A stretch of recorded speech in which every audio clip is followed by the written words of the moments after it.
Hoje eu quero trazer uma palavra que fala sobre os ciclos da vida.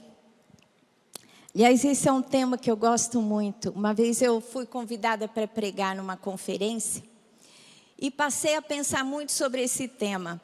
E é incrível que parece que o Espírito Santo está soprando esse tema. Eu também vou pregar agora novamente nesse tema numa outra conferência.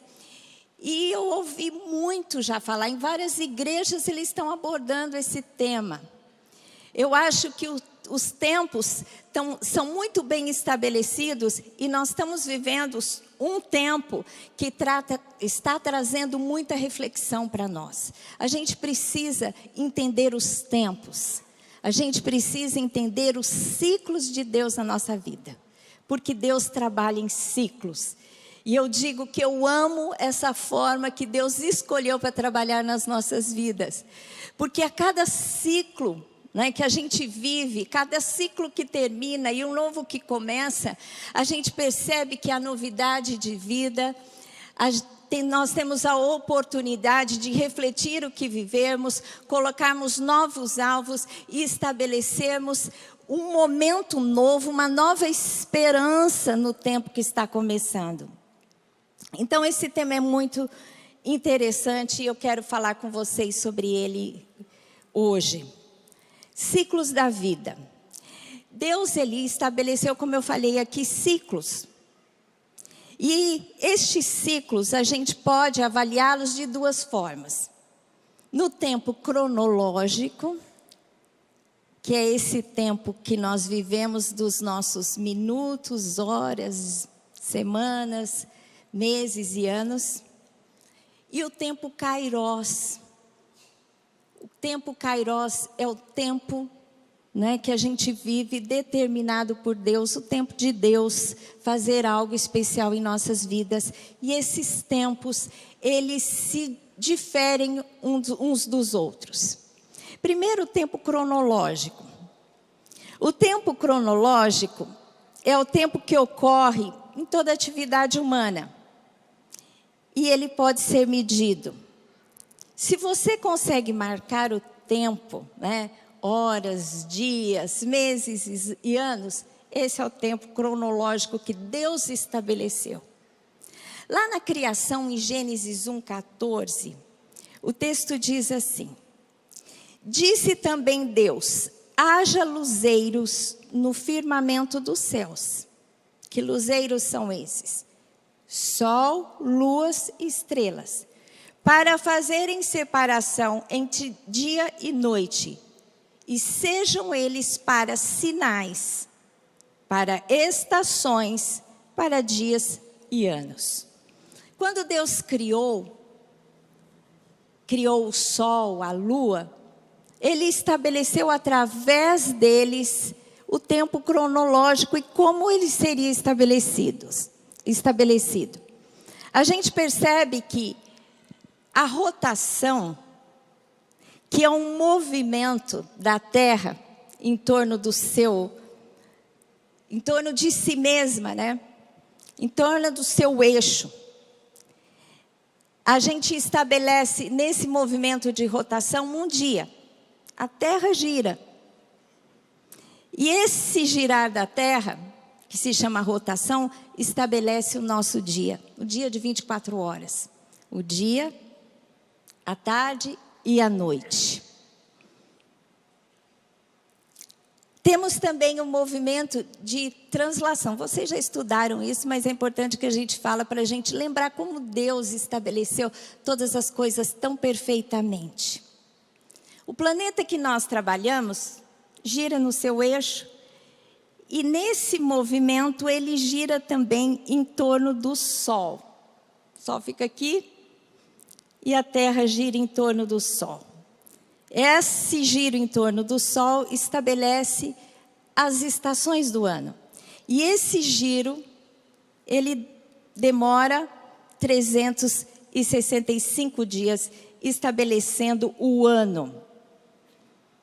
365 dias, deixa eu ver, 5 horas e 48 minutos. Esse giro da Terra em torno do Sol, estabelecendo as estações do ano. O tempo, então, é cronológico. Nós temos horas, dias, estações do ano. O tempo cronológico acontece também nas nossas vidas, estabelecendo fases diferentes para nós, para toda a humanidade.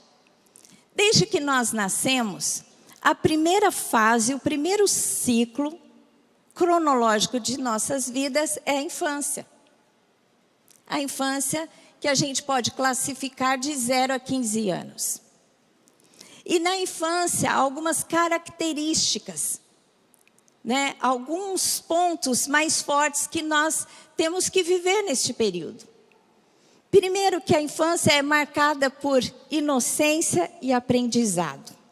Por muito mais coisas, mas eu quero enfatizar essas duas coisas especialmente. Na infância, desde que nascemos até 15 anos, é o período que nós mais aprendemos. Aprendemos todas as coisas, né? A gente aprende a andar, a gente aprende a falar, a gente aprende a pensar. A plasticidade cerebral é a mais ampla e mais ativa de todas as fases, né, cronológicas que a gente tem. Em Lucas 18, 17, quando Jesus tem a oportunidade de estar perto das crianças, ele dá ênfase na inocência das crianças, na pureza. E diz assim, Jesus dizendo: em verdade vos digo, que quem não receber o reino de Deus como uma criança, de maneira alguma entrará nele. Jesus teve uma oportunidade de acolher as crianças e abençoá-las. E quando as crianças chegaram perto dele, ele aproveitou para ensinar. E ele disse assim: dos tais, dessas crianças é o reino de Deus. E se nós não nos tornarmos como elas, de maneira alguma entraremos no reino dos céus. Porque é o tempo da inocência. Você sabe que a criança, se ela morre, nesse período, antes de tomar consciência do bem e do mal e dos seus erros, ela estará salva na presença de Deus. Alguns dias atrás, o Lamartine fez uma live falando sobre o arrebatamento das crianças. Porque as pessoas têm muitas dúvidas. Será que o meu filho vai ser arrebatado, criança? O meu filho tem dificuldades, às vezes, psicológicas, mentais, ele não tem tanto discernimento, será que ele vai ser arrebatado? E a gente entende claramente que a criança, ela vive esse período da inocência, onde ainda não sabe distinguir e definir exatamente o bem e o mal. Então, o Senhor não lhes imputa o pecado. E quando Jesus diz assim, olha, vocês têm que se tornar como eles, ele fala da inocência. Daquela coisa de aceitar aquilo que foi estabelecido. Aceitar aquilo que é falado. Né? Você fala uma coisa para a criança, aquilo se torna lei para ela. Ela não duvida. Quando o meu netinho John, que é o mais novinho agora, para ele, tudo que falava era verdade. Depois ele percebeu que as pessoas às vezes brincavam.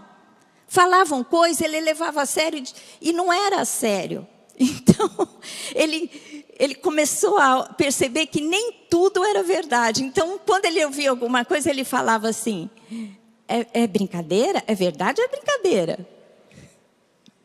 Porque ele tinha que saber claramente se era verdade ou brincadeira. Então a criança tem essa inocência e nós temos que nos espelharmos na inocência. Não só no nosso relacionamento com Deus, mas no relacionamento com as pessoas. Como as crianças são abertas aos relacionamentos. Elas podem brigar agora, daqui 5 minutos elas já estão brincando juntas, não é? Não fica aquele rancor, aquela coisa que fica gerada, aquele estado ruim em si. E nessa fase, a inocência é presente e nós temos que sempre retornarmos a essa fase no que concerne à inocência. É a fase do aprendizado. A criança até 6 anos, ela absorve grande parte do seu conhecimento para toda a vida. A atividade cerebral é muito intensa, a plasticidade, onde se estabelecem os caminhos, né, do pensamento e do comportamento, são intensos nessa fase. É por isso que é importante que nessa fase as crianças aprendam bons conceitos. A palavra de Deus nos diz que é nessa fase que nós precisamos falar, inculcar o evangelho, o relacionamento que temos que ter com o nosso Deus. Em Provérbios 22:6 diz assim: ensina a criança no caminho em que deve andar, e ainda quando for velho, não se desviará dele. Quando a gente aprende a lei do Senhor e a palavra, quando nós somos crianças, nós, mesmo que nos desviemos em alguma fase da vida, aquilo fica no nosso interior e voltamos com mais facilidade. Então a gente tem que aproveitar para estabelecer nessa fase, com as novas gerações, o testemunho e a palavra de Deus. A gente percebe que no mundo de hoje, Satanás, ele está investindo em quê? Nessa fase. Porque se ele estabelecer lá princípios que vêm dele, princípios que não vêm do Senhor, contrários à palavra de Deus, ele ganha o ser humano, que mais tarde vai ser um adulto. A segunda fase é a juventude. E a juventude é marcada por força e decisões. Dos 15 aos 30. Quem está aqui nessa fase, dos 15 aos 30? Tem algumas pessoas aqui. São poucas, porque os jovens, eles vêm mais no culto das 18 horas. Aqui as pessoas que assistem esse culto são mais adultos, tem poucos jovens aqui. Mas os jovens, eles são marcados por força, eles têm muita força. A palavra de Deus em 1 João 12:14 diz assim: filhinhos, eu vos escrevi porque conheceis o Pai. Pais, eu vos escrevi porque conheceis aquele que existe desde o princípio. Jovens, eu vos escrevi porque sois fortes. E a palavra de Deus permanece em vós e tendes vencido o maligno. A juventude tem força, ela tem força física. Ela tem todo tipo de força, ela tem esperança, porque ela está começando a vida adulta. Então ela está experimentando coisas novas. É o tempo que o jovem, que o ser humano, que o homem, que a mulher pode investir em muitas coisas. No aprendizado, no trabalho, porque tem muita força. É o tempo da força. E este tempo, essa fase da vida, a juventude, ela traz alegria, ela traz fogo, ela traz vigor. Por isso que uma igreja, por exemplo, não pode ficar sem os jovens. Porque começa a ficar, né, num ritmo mais lento. Porque o jovem é que dá essa espontaneidade, essa alegria, aquela explosão. Não é verdade? Por isso que nós temos que ter os jovens também ao nosso redor. É o tempo das decisões. E é por isso que nós temos que ficar bem próximos dos nossos jovens. A gente percebe que essa geração que vive hoje é uma geração que tem muita dificuldade de viver os princípios da palavra. Porque é uma geração, essa geração da juventude de hoje, é a geração que teve que viver a dificuldade do divórcio dos seus pais. Porque a minha geração, por exemplo, raramente viu os seus pais se divorciarem. Mas essa geração dos jovens hoje, muitos sofreram já a separação dos seus pais. E quando há separação, a não ser que existe um empenho muito grande da parte dos pais, as crianças elas ficam soltas, sem muitas direções. Principalmente se não tem a figura paterna. Então é uma geração que a gente tem que dar um olhar especial. Cuidar dos nossos jovens. estabelecer relacionamentos para que eles possam canalizar toda essa força para aquilo que é correto, para o relacionamento com Deus. É o tempo de decisões, é o tempo que a gente tem que estar dando conselho, tem que estar dando direção, porque o jovem que recebe direção dos seus pais, dos seus líderes espirituais, eles têm uma caminhada firme e segura na presença de Deus. Eu fui criada no Evangelho, então eu sei os benefícios que existem de você ser criado na igreja, na palavra de Deus, com os pais que observam, amam a Deus e observam os mandamentos de Deus. Isso me poupou de muitas coisas ruins. Que às vezes no aconselhamento, na realidade ministerial, eu vejo tantas coisas ruins que o Senhor me poupou, porque eu estive debaixo desse guarda-chuva de proteção. A gente tem que dar esse guarda-chuva de proteção para os nossos jovens. Em Eclesiastes 12:1 diz assim: lembra-te do teu Criador nos dias da tua mocidade, antes que venham os maus dias e cheguem os anos dos quais dirás, não tenho neles prazer. Aqui a palavra de Deus nos dá a seguinte advertência: lembra do Senhor nos dias da sua mocidade. Porque o mundo, ele passa a seguinte visão totalmente errônea: ah, você é jovem, então não precisa se preocupar com as coisas espirituais. Vai viver a vida, vai se divertir, você vai ter tempo para isso. Mas o Senhor espera que no tempo da mocidade, onde há vigor, os jovens possam servir a Deus e serem protegidos com a palavra e com o caminho certo que a palavra estabelece. Amém?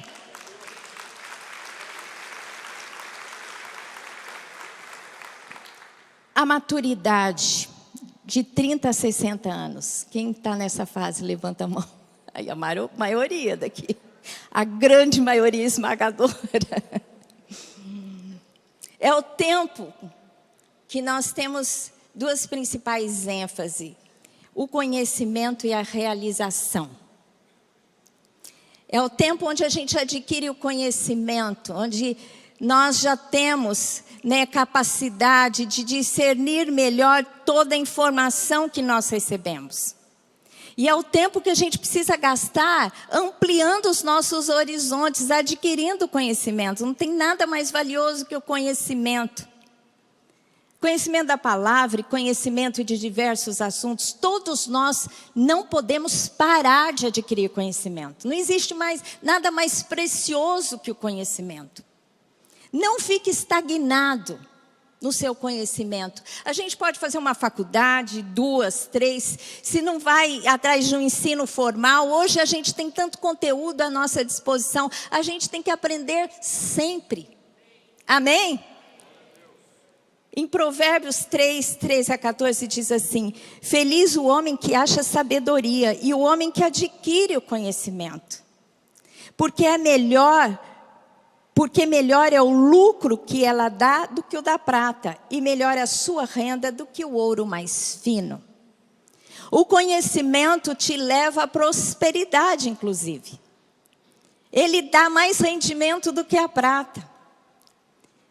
Porque se você adquire conhecimento, ainda mais um conhecimento especializado, você está à frente de muita gente, porque o conhecimento geral é bom, estabelece um conteúdo para a sua vida. Mas se você aprende, tem um conhecimento especializado e se destaca naquele conhecimento, você pode ganhar muita prosperidade financeira através daquele conhecimento.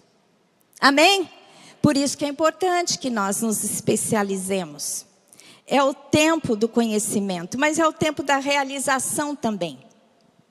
É o tempo onde nós estamos investindo na nossa vida espiritual, no nosso crescimento, na nossa vida profissional, na nossa vida familiar, onde a gente vai escolher a pessoa com quem nós vamos casar, os primeiros anos do casamento, o casamento. Então a gente tem que buscar a Deus com afinco, para que a gente possa caminhar nos princípios de Deus e ter uma vida plenamente abençoada. Amém? Num tempo onde as pessoas têm dificuldade de entender que Deus tem o melhor para nós. Satanás fez uma obra tão enganosa de que se o homem viver aquilo que ele deseja, se ele atender os desejos que ele tem, ele vai ser mais feliz do que sujeitar os seus desejos a Deus.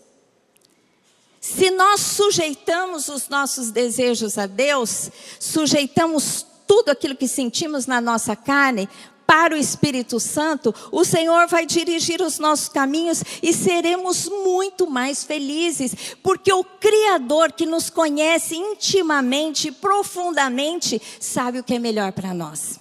Amém? E isso vai nos ensinar, inclusive, nos nossos relacionamentos.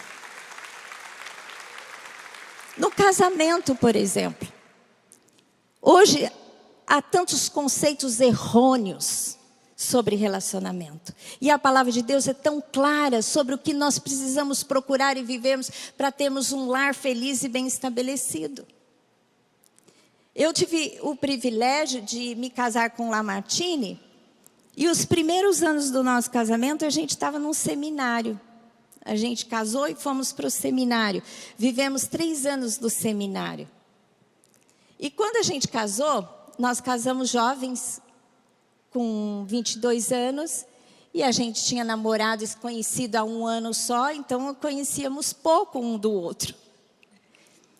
E o Lamartine e eu, acho que os dois têm um gênio forte assim, eu não queria fazer o que ele queria e ele não queria fazer o que eu queria, então a gente brigava muito. A gente brigava. Aí o Lamartine, ele fala assim, ele falava: Deus, será que casamento é isso? Porque tudo a gente disputava poder, né? E quando eu me expus à palavra, e ele também no seminário, a gente teve uma matéria que se chamava Lar Cristão. Então a gente aprendia os princípios da Bíblia, o que a mulher deveria fazer, o que o marido deveria fazer, e a gente foi sendo direcionado. Gente, aquilo fez tanta diferença na nossa vida, que quando a gente começou a aprender e colocar os princípios em prática, parece que mudou totalmente a nossa história. Um batia no outro, de repente, batia, não fisicamente falando, deixa eu ser bem clara, batia assim nas opiniões, né, nos argumentos. E de repente a gente começou a se tornar um no Senhor. Ceder um para o outro. Eu cedia para ele, aí ele via que eu cedia para mim. E a gente teve tempo de construir em 3 anos de casamento uma maturidade, um relacionamento firme para nós fundarmos uma igreja. Porque 3 anos depois a gente estava fundando uma igreja com 25 anos, onde a gente aconselhava pessoas de 40, 50 anos de idade. Então, Deus teve que fazer isso logo na nossa vida. E pode fazer isso na vida de qualquer um, se você se expuser a isso. Amém? Tempo de realização, onde a gente vai viver os tempos mais produtivos da nossa vida. É o tempo da maturidade. Você sabe que Salomão, ele escreveu 3 livros. Cantares de Salomão, ele escreveu na sua juventude. E fala sobre um relacionamento que ele tem com uma mulher sulamita, e lá ele coloca muita paixão e muito desejo. É lindo, né? Um compêndio de amor, de relacionamento e de paixão. Lê lá Cantares para você ver. Ele escreveu na mocidade, provavelmente a única paixão da vida dele, porque depois quem teve 700 mulheres e 300 concubinas, acho que teve dificuldade de ser, de fato, apaixonado por alguém. Depois ele escreveu Provérbios na maturidade. É um livro onde ele recebeu do Espírito Santo tanta sabedoria, tanto conhecimento, e sabedoria que é o conhecimento aplicável, que é coisa incrível. Se você ler Provérbios hoje, tem dicas de comportamento que vale para todos os séculos da humanidade. São atemporais, são conceitos que a gente põe na nossa vida, na prática hoje, e é totalmente adequado. E ele escreve depois Eclesiastes, quando ele já é velho. Então, se você lê Eclesiastes, você vê ali uma pessoa meio enfadonha de tudo aquilo que viveu. Nem tudo que você lê lá em Eclesiastes é de fato daquele jeito, porque ele faz uma reflexão sobre a sua vida e algumas coisas ele diz assim, aliás, muitas coisas. É vaidade. Um homem que foi mais rico da humanidade, que teve de tudo que desejou, que teve 700 mulheres e 300 concubinas. Gente, o que faltou para esse homem? Poder, autoridade, sabedoria. Ele viveu tudo no seu extremo. E no fim ele diz assim, tudo é vaidade. Mas uma coisa, ele chega a uma conclusão no fim do livro. O que é importante é temer a Deus e seguir os seus passos. E nós estamos aqui, eu já estou chegando nessa fase de reflexão. Eu já estou chegando nessa fase. E ele diz lá no texto em Eclesiastes 2, 21 a 26, ele diz assim, Salomão. Porque há homem cujo trabalho é feito com sabedoria, ciência e destreza. Contudo, deixará o seu ganho como porção a quem por ele não se esforçou. Ou seja, você trabalha muito, mas você vai embora, vai deixar a herança para alguém. Né? Também nisto é vaidade grande e mal. Pois que tem o homem de todo o seu trabalho e da fadiga do seu coração, em que ele anda trabalhando debaixo do sol, porque todos os seus dias são dores e o seu trabalho desgosto. O que você sente aqui? Uma pessoa melancólica, não é? Imagina, as coisas não são de fato assim. Até de noite não descansa o seu coração. Também isso é vaidade. Ou seja, aquele que vive só do trabalho, que só se ocupa do seu trabalho e não aproveita todo o resto, não está vivendo com sabedoria, não é? Nada há melhor para o homem do que comer, beber e fazer que a sua alma goze o bem do seu trabalho. Em outras palavras, você tem que trabalhar, mas você tem que usufruir do fruto do seu trabalho, porque não adianta só pensar em trabalho. Você tem que fazer as duas coisas, fazer bem, cumprir o chamado, fazer com excelência, prosperar, mas tem que aproveitar, porque se você não aproveitar, quando você for, alguém vai aproveitar por você tudo aquilo que você ganhou. No entanto, vi também que isto vem da mão de Deus, pois separado deste, quem pode comer ou quem pode alegrar-se? Separado de Deus não há felicidade, então busquemos em Deus essa felicidade. Porque Deus dá sabedoria, conhecimento e prazer ao homem que lhe agrada. Você agrada ao Senhor? Tem fé no Senhor? Porque a fé agrada a Deus. Não há nada que agrada mais a Deus do que fé. Se você crê que Ele existe, que Ele é abençoador, galardoador de você, da sua pessoa, você que o busca. Porque a fé consiste nisso, você crê nele, mas você tem que crer num Pai amoroso que quer te abençoar e te dar vida plena. Eu tenho falado muito no meu Instagram sobre isso, sobre bênção. E há quem goste e há quem não goste. Falar? Por que fala tanto de bênção? Eu gosto de falar de bênção. Se tem uma coisa, se é um tema que eu gosto de falar é de bênção. Porque eu acho que quem não crê que Deus é um abençoador e não busca as bênçãos do Senhor, não crê de fato em tudo que Deus é. Amém?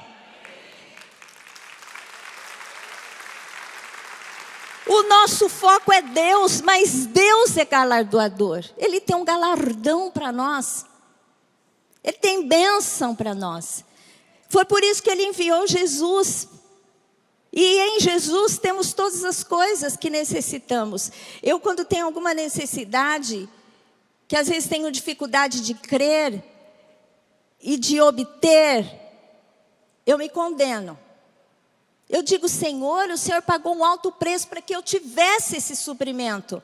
Portanto, a minha obrigação é crer e fazer com que o poder do sacrifício se opere e a minha necessidade seja satisfeita. Amém? Quem não vive os milagres despreza a cruz. Porque a cruz tem salvação plena. E a salvação que nós adquirimos na cruz, ele passa por todos os aspectos da nossa vida. Amém? Continuando o texto. Porque Deus dá sabedoria, conhecimento e prazer ao homem que lhe agrada. Mas ao pecador dá trabalho. Ou seja, aquele que não tem Deus, ele vai fazer tudo na força do braço. Ele vai carregar um fardo pesadíssimo. Mas aquele que tem Deus, o Senhor vai abençoá-lo. É lógico que ele não pode ficar com os braços cruzados e ser uma pessoa preguiçosa. Provérbios fala muito sobre isso. Que não podemos ser preguiçosos. Temos que ser empenhados e bons trabalhadores. Pegar aquilo que Deus dá nas nossas mãos e multiplicar. Esse é o nosso chamado. Tudo aquilo que Deus dá, nós temos que trabalhar para multiplicar. Mas o homem sem Deus carrega um fardo. Agora, o homem e a mulher com Deus não carregam esse fardo. A palavra de Deus diz que enquanto você dorme, Deus trabalha por você. Amém? Olha que coisa mais espetacular. Eu sempre falo isso porque isso, o dia que eu aprendi isso, para mim foi um marco. Deus, ele nos dá primeiro o descanso. E depois ele nos dá o trabalho. Porque quando ele nos dá o descanso, a gente descansa e ele trabalha. Quando nós acordamos, Deus já fez por nós e temos que andar segundo a sua vontade. É por isso que lá em Gênesis, desde Gênesis, o judeu vive essa realidade. O dia não começa quando o sol nasce. O dia começa quando o sol se põe. Lá vai ler a criação. O primeiro dia acontece tarde, noite e dia, e manhã. O dia para Deus é tarde, noite e manhã. Não é como para nós, os ocidentais, manhã, tarde e noite. Não, o dia na Bíblia é tarde, noite e manhã. Porque às 6 horas da tarde, quando o sol vai se pondo e vai ficando escuro, o nosso organismo já trabalha para produzir melatonina e a gente começar a ficar o quê? Com sono e dormir. É ou não é? Hoje, às vezes, a gente vai dormir muito tarde, tem problema de insônia, porque nós trabalhamos mal o nosso organismo. Hoje, antigamente, não tinha luz elétrica, nem tanta mídia social que a gente é exposto à luz. Então, as pessoas começavam a anoitecer, as pessoas iam as suas atividades baixando, o hormônio para dormir era produzido, a pessoa ia dormir, né? E dormia muito bem e acordava com as galinhas. 4 horas da manhã, 5 horas da manhã, é o que eu vivo hoje.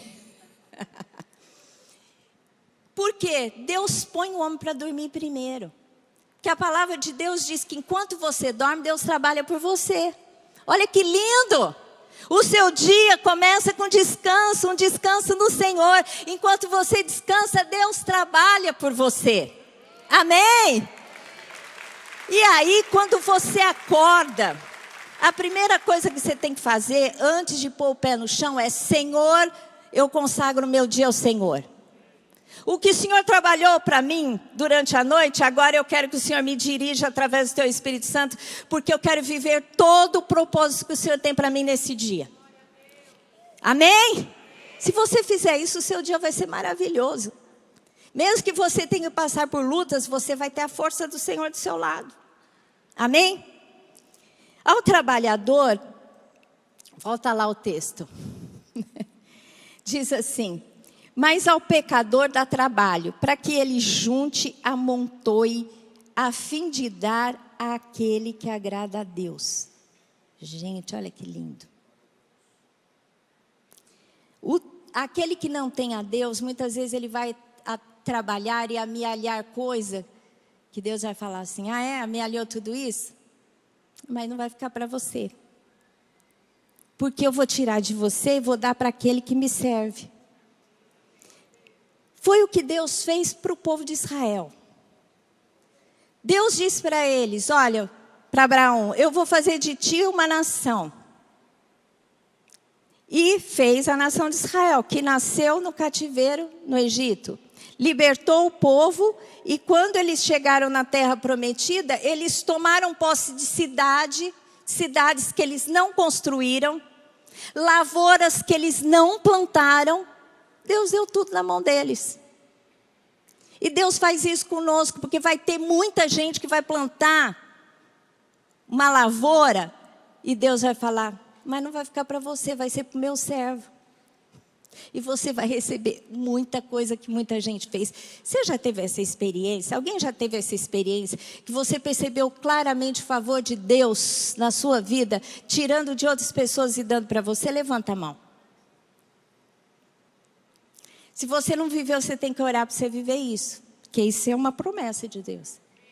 Eu me lembro que nessa casa que eu moro hoje, quando nós fomos comprar, a casa tinha no máximo 2 anos. A pessoa que construiu, que era o engenheiro, portanto a casa era para ele morar. Então foi feita uma casa com muito bom acabamento. Só que ele construiu aquela casa e por algum motivo quis vender a casa. E quando a gente foi ver a casa, foi a dona da casa que me mostrou a casa. E ela estava eu me lembro a cena. A gente subiu para o 2º andar, depois, na hora que a gente desceu, ela parou no meio da escada e começou a chorar, porque ela tinha que vender a casa. Eu fiquei com uma dor no coração, eu falei, Deus, será que é para eu ficar com essa casa? É a casa nova, eles acabaram de construir e ela não está feliz de vender a casa. Eu fiquei angustiada. Sabe o que Deus falou? Deus me falou esse texto. Deus me falou, eu fiz eles construírem para vocês essa casa. Eles trabalharam, mas quem vai receber essa bênção vai ser vocês. Pode comprar casa. Então é essa a realidade que Deus faz nas nossas vidas. Amém? Você vai receber coisas pelos quais você não trabalhou. Porque é o favor de Deus na sua vida. Amém? Você pode aplaudir ao Senhor e receber isso.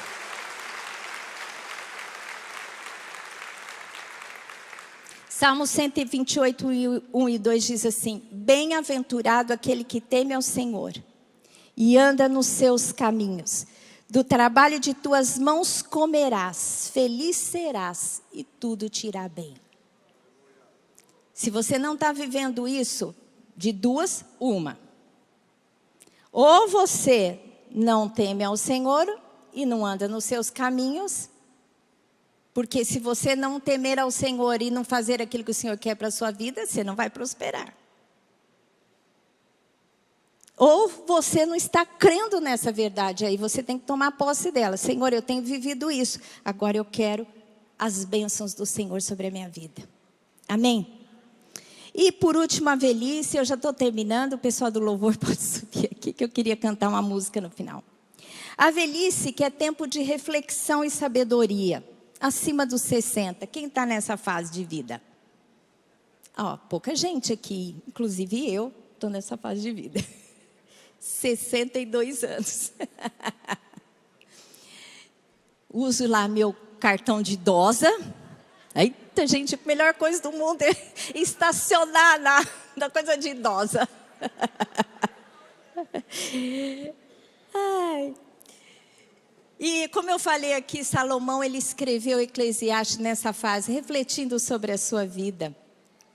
Paulo, a última carta que Paulo escreveu foi 2 Timóteo. Ele estava na prisão e ele fez uma reflexão. Ele disse assim a Timóteo, 2 Timóteo 4, de 6 a 8. Ele estava sentindo o seu martírio, que ele ia morrer. E de fato, o Senhor o preparou para isso. E ele diz assim, quanto a mim, estou sendo já oferecido por libação e o tempo da minha partida é chegado.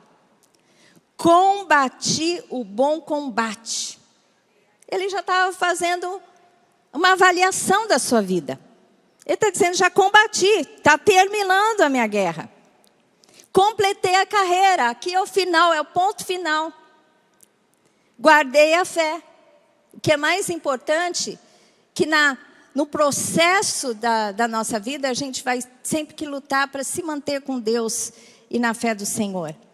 Já agora, a coroa da justiça está aguardada, Ele já está olhando para os céus. Amém? A qual o Senhor reto juiz me dará naquele dia, e não somente a mim, mas a todos quantos amam a sua vinda. É o tempo, gente. Esse tempo é muito importante. Que você chegue e viva esse tempo de maneira a aproveitar. Eu já estou nesse tempo. Eu olho para trás e já reflito as coisas que vivi. É o tempo da reflexão. É o tempo de fazer balanço. É o tempo da sabedoria. A palavra de Deus diz que a vida do justo é como a luz da aurora, vai brilhando mais e mais até ser dia perfeito. O homem, na sua velhice, tem que ser mais sábio. Nem todo mundo, né? Mas o homem do Senhor, a mulher do Senhor, vai adquirindo sabedoria com o tempo. E a gente tem que viver a cada tempo da maneira própria para aquele tempo. Não adianta você viver um tempo inadequadamente. É como vestir uma roupa. Você não vai vir na igreja com uma roupa que você vai fazer ginástica ou que você vai num parque, porque não é adequado. A gente tem que viver cada tempo de forma adequada, própria daquele tempo. Amém?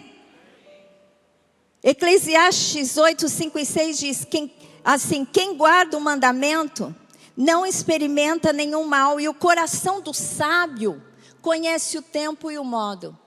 Diz tempo, modo. Você tem que entender o tempo que você está vivendo e o modo que você tem que viver aquele tempo. Amém? E o tempo com Deus. No nosso tempo cronológico, a gente tem que incluir Deus. Hebreus 4,16 diz assim: acheguemo-nos, portanto, confiadamente junto ao trono da graça, a fim de recebermos misericórdia e acharmos graça para socorro em ocasião oportuna. Nós temos que, no nosso tempo, em qualquer fase da vida, sempre nos achegarmos a Deus, na sua presença, ao trono da graça, para que a seu tempo a gente possa ter a resposta, a direção, a provisão. Amém? E eu quero terminar essa palavra trazendo uma figura para você.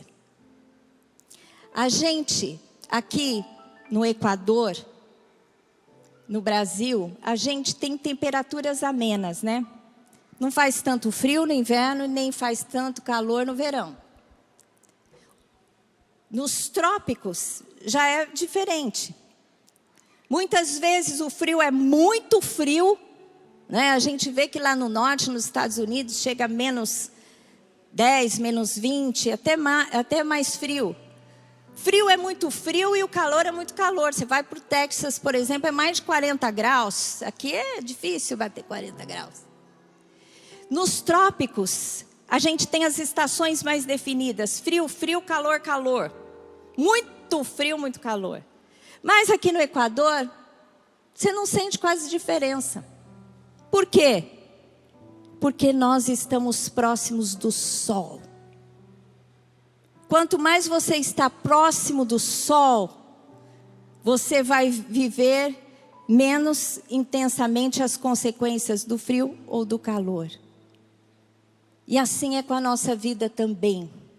Seja qual fase da vida, infância, juventude, maturidade, velhice, se você estiver perto do sol, que é a presença de Deus, o sol da justiça, você não vai viver os invernos da sua vida de maneira tão rigorosa. Os invernos da sua vida não serão tão frios, mas serão aquecidos pela presença do Senhor. Amém? E os verões não serão tão quentes, onde você sofre a dificuldade, os tempos de provação, mas serão mais amenos porque você está perto da luz. Você está perto do sol, da presença de Deus que te aquece. Amém? Então a gente tem que terminar. Pode aplaudir ao Senhor. Entregando a nossa vida ao Senhor, em qualquer fase. Sabendo que o tempo Deus estabeleceu cronológico. Ele criou. E nós podemos viver qualquer tempo de maneira plena, feliz, abençoada, se estivermos perto do sol. Amém? Perto de Deus, da presença de Deus, diante do trono da graça de Deus nas nossas vidas. Amém? Feche os seus olhos que eu quero orar com você. Senhor Deus, eu quero te agradecer, Senhor, porque o Senhor nos criou e estabeleceu, Senhor Deus, os tempos, os dias, os anos, as fases da nossa vida. Senhor, que o Senhor esteja presente na vida do teu povo. Senhor, que tenhamos consciência do começo ao fim. Busquemos ao Senhor, sejamos pelo Senhor guardados, pelo Senhor abençoados, pelo Senhor supridos. Senhor Deus, nós somos o teu povo. Senhor Deus, o Senhor nos chamou, o Senhor nos capacitou, o Senhor nos deu o seu Espírito, o Senhor nos incluiu no corpo de Cristo. Por isso agora, Senhor, em nome de Jesus, nós te pedimos na tua presença, diante do trono da graça, que o Senhor abençoe, que o Senhor favoreça o seu povo, que todo mal saia do nosso meio em nome de Jesus, que todas as cadeias sejam quebradas, liberta o seu povo, Senhor Deus, do cativeiro, Senhor Deus, e traz a vida plena, traz a terra prometida, traz a vida, Senhor Deus, e a plenitude que temos na sua presença. É o que eu te peço, Senhor, em Cristo Jesus. Amém. Glória a Deus, aleluia. Vamos aplaudir ao Senhor.